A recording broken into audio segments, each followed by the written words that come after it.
Hello guys, मैं हूँ यश दवे और आज की जनरेशन में अगर सुपर फास्ट कार्स की बात की जाती है तो हर किसी के दिमाग में सबसे पहले फरारी और लैम्बोर्गिनी का नाम तो आता ही आता है।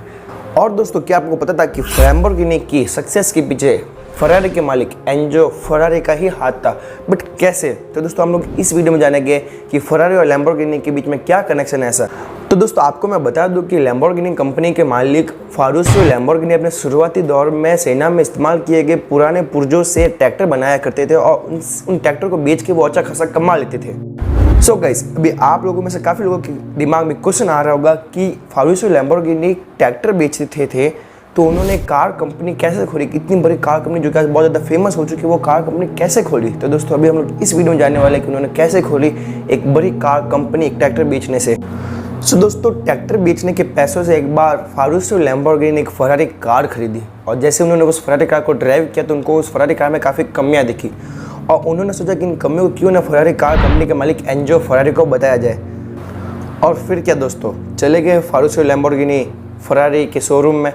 उधर जाके जैसे उन्होंने एंजो फरारी को कार की कमियों के बारे में बताया तो एंजो फरारी ने कार की कमियों को दूर करने के बजाय वो उनके ऊपर भड़क गए और कहा कि मैं ट्रैक्टर ड्राइवर से सलाह नहीं लेता। और दोस्तों, एंजो फरारी ने उनकी बेइज्जती करते हुए कहा कि उनको एक फरारी कार नहीं बल्कि एक ट्रैक्टर खरीद लेना चाहिए क्योंकि फरारी कार खरीदने की उनकी औकात नहीं है। और दोस्तों, मैं आपको बता दूं कि फारुसियो लैम्बोर्गिनी पेशे से एक मैकेनिक थे और दोस्तों, एंजो फरारी द्वारा अपना इतना अपमान होने के कारण वो काफ़ी निराश हो गए थे और उसी वक्त फारुसियो लैम्बोर्गिनी ने ठान लिया था कि वो अपनी खुद की फास्ट कार बनाएंगे जो कि फरारी को भी टक्कर देगी।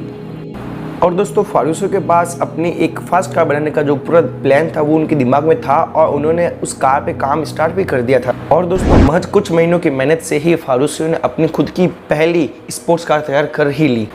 और दोस्तों, फारुसियो लैम्बोर्गिनी ने अपनी जो पहली कार थी उसका नाम रखा था 350 GT और उस 350 GT कार को बनाने में उन्होंने फरारी कार कंपनी के एक पुराने इंजीनियर और 2 युवा इंजीनियरों की सहायता ली थी और इन सब की मेहनत से आखिरकार एक फारुसियो लैम्बोर्गिनी अपनी खुद की पहली स्पोर्ट्स कार बना ही ली।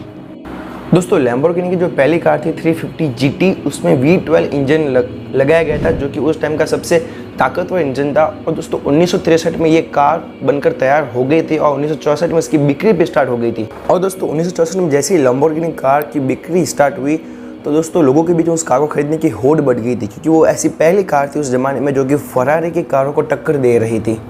तो दोस्तों, बता दूं कि फारुसियो लैम्बोर्गिनी ने अपनी पहली कार के 120 मॉडल बनाए थे और जो कि बहुत ज़्यादा हिट रही थी उनकी कार जो 350 GT कार थी वो 2 सीटर लग्जरी स्पोर्ट्स कार थी। और दोस्तों, अपनी कार को फेमस होते हुए देख फारुसियो लैम्बोर्गिनी ने एक और कार बनाई थी जिसका नाम रखा था 400 GT जो कि बहुत ज़्यादा हिट रही थी। वो कार भी अपनी पिछली कार से भी बहुत ज़्यादा हिट रही थी।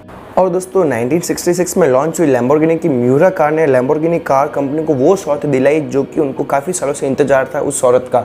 और दोस्तों, उस कार में V12 का एक बहुत ज़्यादा ताकतवर इंजन लगा हुआ था और वो कार आराम से 350 किलोमीटर की स्पीड पकड़ ली। और दोस्तों, वो कार उस समय की सबसे फास्टेस्ट कार थी जो कि 350 किलोमीटर की स्पीड को आराम से पकड़ लेती। और दोस्तों, उस कार में जो इंजन था वो पीछे की तरफ लगा हुआ था जो कि उस समय एक नई बात थी, उस समय की कारों में एक नई बात थी।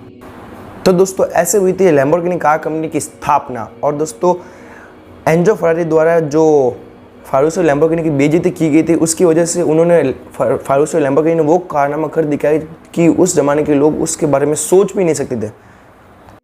तो दोस्तों, ऐसा बोल सकते हैं कि लैम्बोर्गिनी कार कंपनी जो आज जिस सक्सेस पर है उसके पीछे फरारी के मालिक एंजो फरारी का ही हाथ है। अगर वो उस टाइम बेइज्जती नहीं करते तो फारुसियो लैम्बोर्गिनी के अंदर एक नई कार बनाने का जो बोलते हैं जुनून नहीं जागता।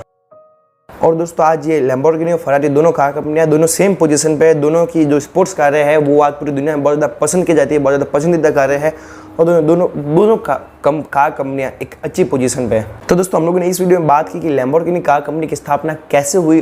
तो दोस्तों, अगर वीडियो पसंद आई तो वीडियो को लाइक करना मत भूलना और आगे और ऐसे इंटरेस्टिंग फैक्ट रिलेटेड वीडियोज़ के लिए चैनल को सब्सक्राइब करना मत भूलना। और सब आपको आगे और कैसे टॉपिक पर वीडियो चाहिए तो वो मुझे कमेंट सेक्शन में ज़रूर बताइएगा।